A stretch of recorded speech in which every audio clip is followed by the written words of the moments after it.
এই দিন 7 আগেও কত সুন্দর ফুলে ফুলে ভরেছিল এই গাছগুলো, আর আজকে অবস্থা দেখো। মিলিবাগ, ছত্রাক, কত ধরনের পোকামাকড় এই বৃষ্টির জন্য ছাদ বাগানে এসে হাজির হয়েছে। এত মন খারাপ হয়ে যাচ্ছে, এত কষ্ট করে গাছগুলোকে তৈরি করার পর যদি এই রকম পরিমাণে ছত্রাক, মিলিবাগের আক্রমণ হয়, তাহলে কার না মনটাও খারাপ হয়ে যায় বলো।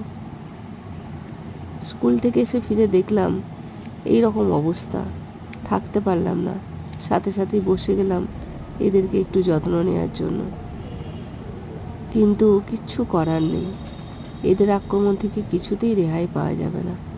কত রঙিন ধরনের পোকা এসেছে দেখেছো, কিন্তু আমি মারতে পারিনি।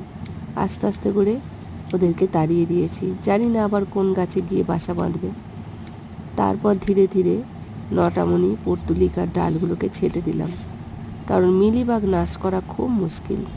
আর সাথে দিলাম হাড় গুঁড়ো, শিংকুচি, ভার্মি কম্পোস্ট, নিম খোল, পটাশ, লাল পটাশ আর ট্রাইকোডার্মা ভিরিডি পাউডার, জৈব ছত্রাকনাশক, সব কিছু একসাথে মিশিয়ে গাছের গোড়ায় অল্প অল্প করে দিয়ে দিলাম।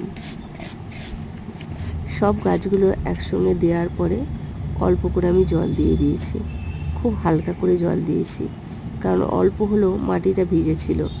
খুব একটা ভিজে ছিল না, একটু ঝুরঝুরেই হয়ে গেছিলো মাটিটা হালকা করে খুঁড়ে নিয়ে আর গাছের গোড়ায় সারটা দিয়ে দিলাম।